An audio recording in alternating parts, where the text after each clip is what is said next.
everyone. So we are back. It's November 23rd, and it's actually the end of deliberations today as we speak, or a couple of hours ago.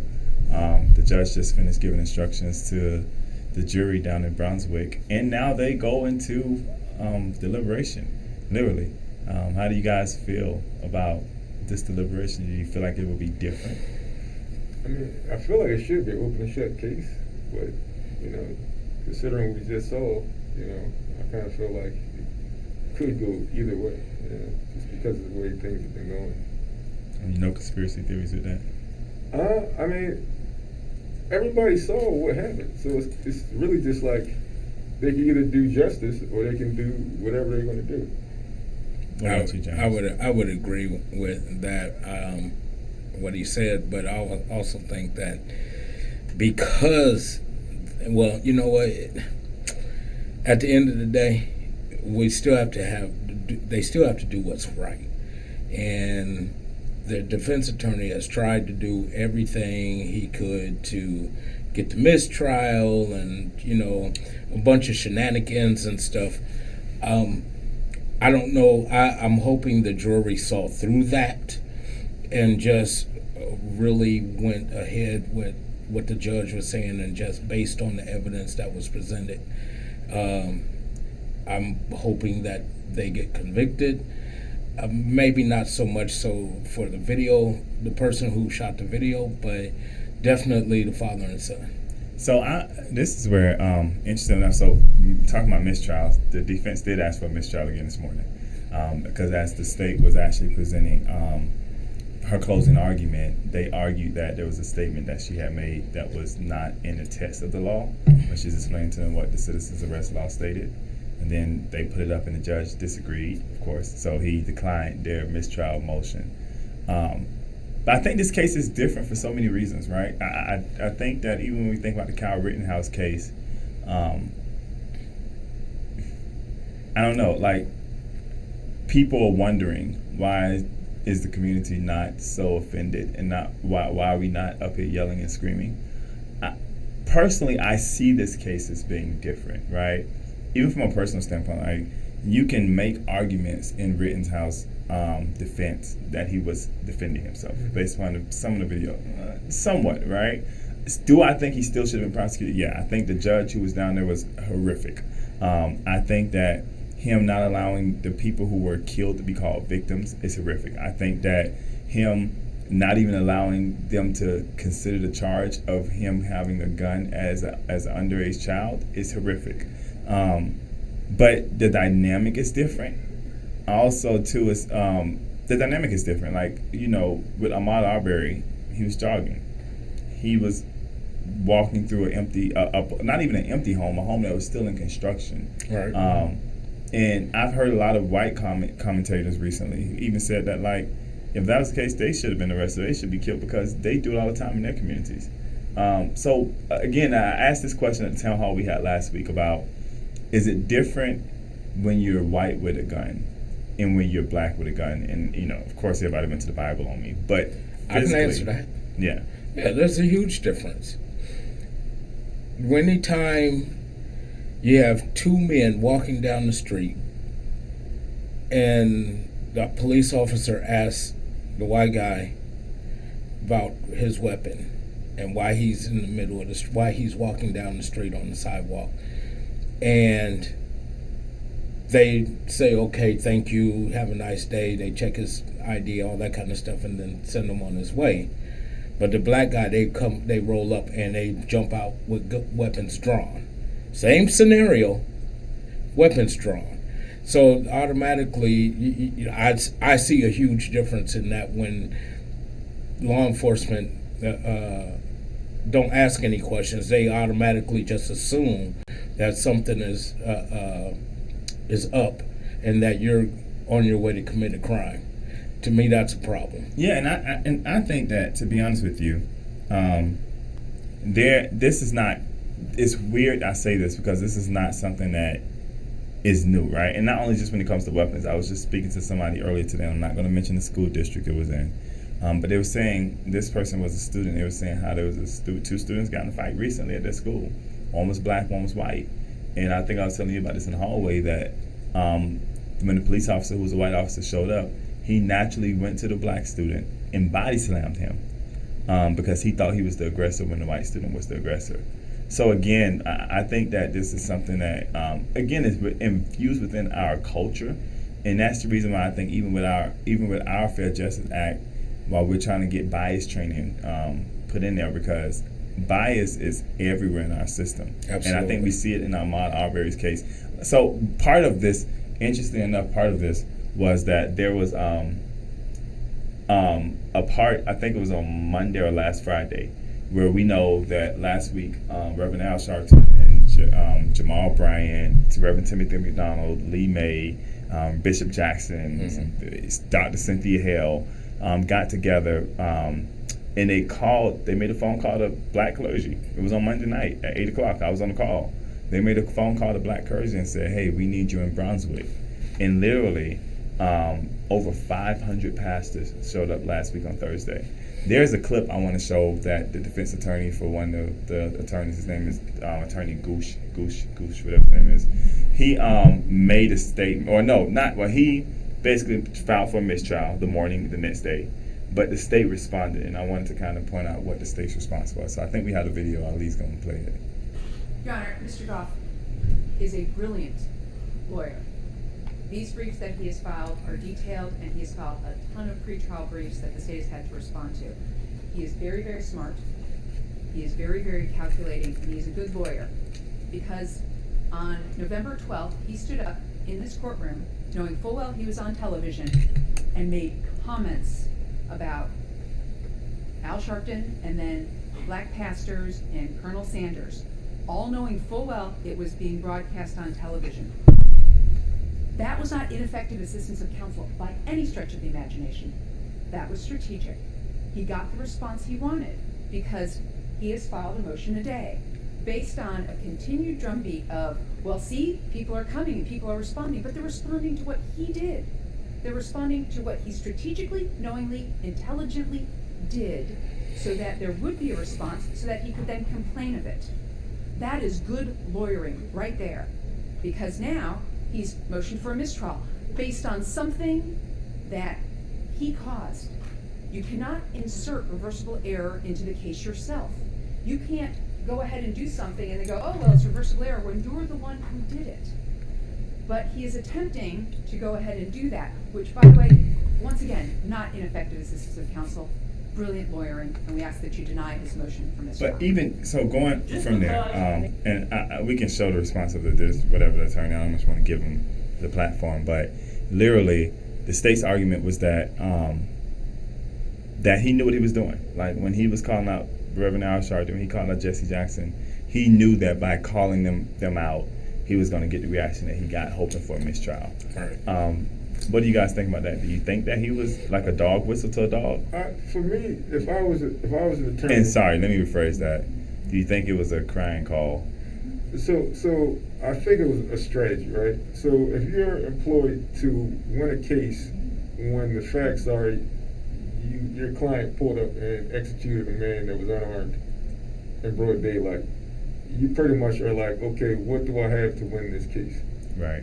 So to me, the best strategy is to throw the Hail Mary and try to get this case thrown out, because I probably can't win, because, I mean, if you look at it, just without the courts and everything, it's an unarmed guy. He got his, he's stuck there and he gets shot. He didn't commit crime. He's just, what they say, in the wrong place. In the wrong time. Right. So to me, if I'm the lawyer, that's my best strategy, because otherwise, this is open and shut. Yeah, again, shenanigans. And like you say, it was a Hail Mary. He's just trying to throw something against the wall to see what's going to stick.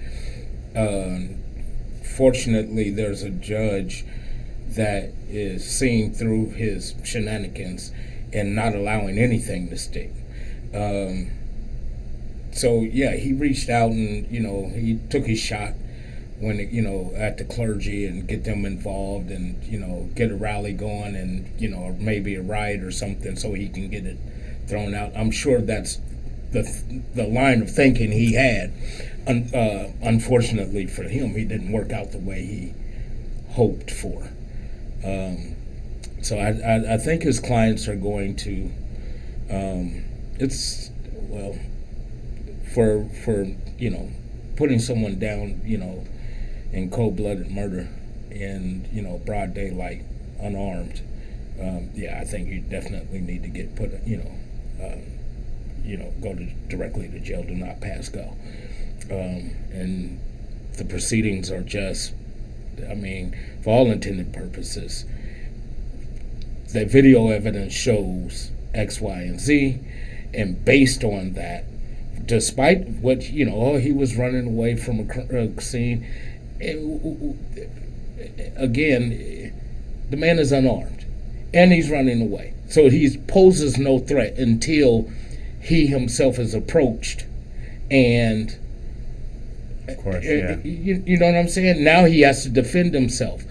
So my whole thing, and even with Rittenhouse, even with him, how do you pick a fight that you show up to somewhere, start a fight, and then claim self-defense? You know what I'm saying? And I think that was part of the argument of the state was like that the attorney was picking a fight with this performing community. I think that even yesterday they were protesting. There were Black Panther Party was down there protesting, right? He tried to get a mistrial for that too. So I think that his logic was to kind of throw a fight, and if that somebody would go out there and do the wrong thing, and the one wrong thing would kind of trigger all this. I don't know if he knew it was going to be 500 Black clergy, men and women, that showed up from around, not only just from around the state of Georgia, from around the nation. And I kudos to my brothers and sisters who went out there. Of course, we didn't make it because we couldn't make it. We had previous engagements, but still, the kudos for those who went out there. But at the same time, we have to also to be smart enough to realize to not be a tool to be used during this time. Like, we want Ahmaud Arbery's family to have justice. We want a conviction out of this. I don't think we give anybody ammunition for anything to not happen. But I'm proud of the people who have gone down there, and I'm proud of what they did and what they stood up for in the peaceful way they did it. Because I think it shares a message that, and then you can kind of go back to this and kind of wonder, like, January 6th. That's the same thing. They went and were not looking to be peaceful, right? And most of those people all those people mostly went home that day to their families until they got investigated and arrested later. We have people who are Black people who are minorities, who are protesting non-violently, and they don't even make it out of the area in which they were in. I mean, I think about even we were in D.C. last week, which is the reason why we didn't go. We were in D.C. last week. We were protesting in front of the White House peacefully. Wasn't nobody trying to climb over the gate. Wasn't nobody trying to break the gate down. Everybody, over 200 people got arrested, right? What makes that so different? But people who literally broke into the Capitol, ran through the Capitol, most of those people didn't get arrested. And most of those people went home. And most of those people, even after they've gone home, a lot of them ended up getting like a slap on the wrist for doing that. And we have some people who today are peaceful protesters. And I don't know what kind of message that sends when we have people like Rittenhouse who goes in and says he has to protect the community, and he's raises millions of dollars or offered a job by Congress people to say, like, you can go out and take somebody's life and be rewarded for it. Attaboy. And we don't have, in the Black community, that would not have been the case. Let's be honest. That would not have been the case. And for white people out there who get offended by us saying that, I want you to understand, like, spend a day in my shoe and then you come and tell me what it's like to live in my reality, right? We live in a different reality. There is such a thing out there that's called white privilege. Let's not be mistaken by that. But there are certain things out there that could be considered Black privilege, right? And when I'm saying that is that, white people are upset about us being able to get, like, what's the thing they get there with schools, where schools have to have a certain amount of African American enrollment, enrollees? Affirmative action. Affirmative action, right? some white people argue that that's a form of black privilege, right? No matter how you sit on the side of the argument, I can understand it. What they're saying, that there's some things that we get, right, because we're just black, right? But at the same time, the reality is that the only reason why those systems are put in place is because of the fact that if they're not put in place, then we have no rights in a society. Right. And we see that happening even with the redistricting in Georgia, where Lucy McBeth is literally getting carved out of her district. And I was talking to somebody earlier today. The last census, if it showed us anything, it showed us that Georgia was more diverse than it was 10 years ago. The new maps don't show that that like literally Marjorie Greene will have a certain part of Cobb County that don't even like her. You know what I'm saying? How is that representation? Right. I don't get it. But at the same time, I think that that's important that we call it out, right? And my hope is that with the Ahmaud Arbery case, I am so grateful to God that there was a judge who sat on the bench who was absolutely not going for it. Even in the video I think we showed, you kind of see him like, oh, here we go again, right. Kind of deal. And even today, he's made it clear. You know, I made my point clear last Friday. I made my point clear the week before. So he's been very fair, unlike I believe the judge in Wisconsin. Yeah. But at the same time, if they do not face any kind of discipline for their actions, it speaks a lot about America, volumes about America. And at the same time, don't be upset when these kids go out here and protest in the way they choose to protest. And I'm not saying that, I mean, I think nonviolent is definitely the way to go. I think that we get a lot done, but I think that protesting is very important. I don't believe in going into our neighborhoods and tearing up our own stuff. I think that's a stupid idea. But at the same time, I understand the frustration that when you feel like you're electing officials and you're putting people in place that promises us one thing and does something different to us or for us. Gotta hold their feet to the fire. You gotta hold their feet to the fire. If you want people to believe in the system, then you have to adhere to the standards of justice. Justice can't be one way for one group and then another way for another group. If you want people to invest in this is how we go through systematic justice, then you have to produce justice. If you produce injustice, then you're going to get results that align with that. And I mean, and that's the reason why I think we fight so much for ex-offenders' rights is because I know, we've all probably come across cases of people where ex-offenders were the victim of a crime. And all of a sudden, just because they have a previous record, somebody can be like, oh, no, that's not the way it happened. This is the way it happened. Mm-hmm. And that ex-offender's word means nothing compared to the person who has no background because they have no background. I don't know, like you stated, if we're going to portray the system as a system of justice, we can't dispense injustice and think that people are going to respect the system. On Friday, we're going down to meet with a young lady who's in DJJ, 17 years old, where the state knows that her parents are not involved in the case and have tried to come and offer her or make her sign some agreement without representation, right? That's not fair. It's not legal. It's not, well, a person can do whatever they choose to want to do. The state has a right to go in there and make an offer. I mean, it depends on the charges, right? So again, if they're not charging you as a minor, then you get treated as an adult in the system, and that's something that we just have to be aware of. But at the same time, everybody deserves a representation. She should be given her Miranda rights or whatever the case may be. You have a right to an attorney, and she doesn't know that. So luckily, I was able to get connection to somebody who knows her and tell her, like, don't sign anything.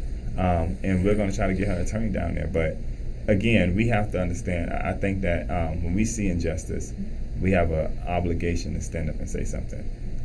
And what Rittenhouse did wasn't right. But the police officers who were being investigated, I think it's in South Carolina. There's another case going on right now that's not getting as much clout. Wasn't right. But at the same time, we got to admit, too, that this is the reason why I talk about policy, because there was a black man down in Texas, who was accused of being a mass murderer. He just got a mistrial in his case because of, I forgot what was the technicality, but they know he did it. There's DNA evidence that he did it. Mm. And he just got a mistrial against killing white women. I don't think that's fair either, right? Mm-hmm. We have to deal with the system and look at the system as a whole. and fix those loopholes that allow people, definitely somebody who's a murderer, Mm-hmm. anybody in particular, to walk away free.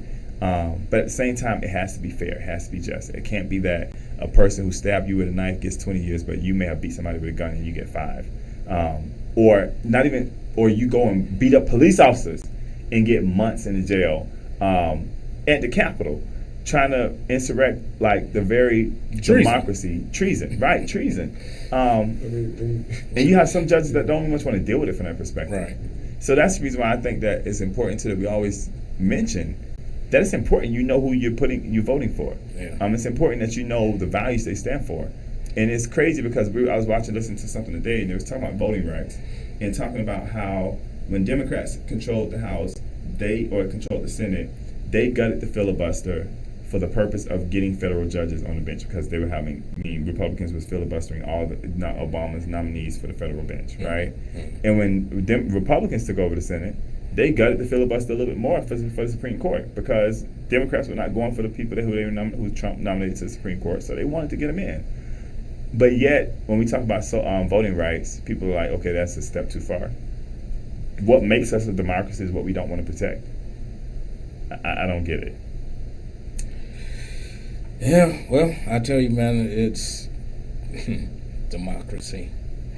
It sounds good, and that's, on paper, but the implementation of it, when we talk about justice, but if the scales aren't, if the deck of cards is stacked against you already, you ain't finna get justice, because it's just us, just for us. And as when you look at the group who it favors, it's going to work. It's going to be justice for that particular group because it favors them, and a lot of it is based on the implementation of, from the judge to the lawyers and whoever's trying the case and whatnot, and how they view the terminology in which the Constitution is written, in which the state and federal laws are written, and how they make a determination based on what they think, and not, if they just read it word for word verbatim and just go strictly by that. But even if, so if there's any loopholes, then yes, they need to be filled. But outside of that, you just go word for word verbatim, what it means. And it really should be, kind of clear cut. No, but I think that, just like anything, times change, people change, the laws should change. That the laws we adopted back in the early 1800s or the early 1900s that do not apply to the society in which we have today. And we have to be realistic. And if we continue to deal with, to implement laws that were, for example, the fact that we mentioned this before on the show, that the Constitution bans slavery except for one place, and that's when a person is incarcerated. No one in America should be considered a slave. Whether you're incarcerated or not, you should not be considered a slave. There is no reason why a person who has sold some marijuana, who's sitting in a federal prison, should be considered a slave for selling marijuana, who probably helped save somebody's life. I'm not with it. We have to change the laws to fit the time. And we do it all the time. Like you think about even Facebook. Facebook is changing their rules and policies. I just got an email today from YouTube saying January 20th, 2022, rules are going to change. They change because it fits, because things change in the way society has moved and is moving so quickly. We haven't done a good job by keeping up with society. We have to adjust the laws. We have to make them more fair. We have to get rid of the laws that were embedded for the purpose of still keeping people enslaved without calling them slaves. Jim Crow laws. And we have to deal with it, and we have an obligation to do it. We have an obligation. One of my biggest things is I feel like, and even though I'm so young, so tenderly young, we do have an obligation to pass on a better generation to the next generation. And even when I think about the kids that are younger than me, I'm wondering every day I wake up and say, what can I do to make my generation better, to make my present better for their future? I remember last week when we were getting processed in D.C., we were upset because it was taking like an hour to an hour and 48 minutes per person, right? And I remember Reverend McDonald, who was like, well, let's get the media out here because we get some media attention on this. It's going to change things. And somebody made the comment that it won't impact us today. And he responded by saying, it may not impact us today, but there'll be somebody coming behind us tomorrow that what we do today will make an impact on how they process tomorrow. And I thought that was huge, right? Because a lot of times we deal with the whole fact that if it's not going to help me in the present, I don't want to deal with it. That's not what it's about. That's not what none of this journey that we call the democracy is all about. It's about passing a better generation on to the next generation. And the only way you do that is you have to be able to look past the today and kind of see where we're at and see where we're going to kind of bridge it. Interesting enough, Ahmaud Arbery case will go and start deliberation today. Probably going to deliberation tomorrow. From what I understand, they'll take a break on Thanksgiving, which sucks for the jurists because they still don't go home. They get meals inside their hotel, wherever they're at. And they still can't be in contact with their families and friends. And then they'll probably resume on Friday. So what better gift we can all have to ourselves than a conviction, than a real conviction. And not because of the fact that Ahmaud Arbery is black, because of the fact that the three people on the other side were wrong, period. Right. I don't see whether they're white or black. I think Kyle Rittenhouse was wrong. Absolutely.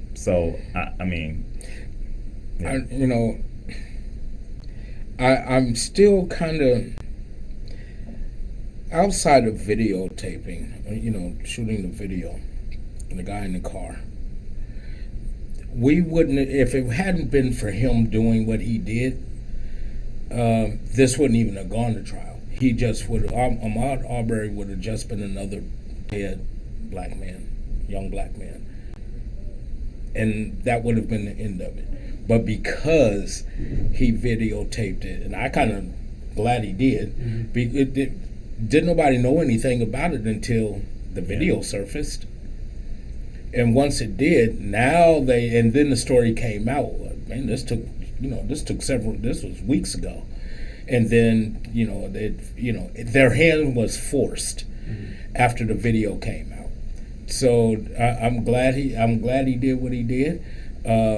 Now, whether or not he should get any time, I don't know. But you still he was there and he didn't stop. You still stood around and you played a part in all of it, even though you recorded it to help protect your friends.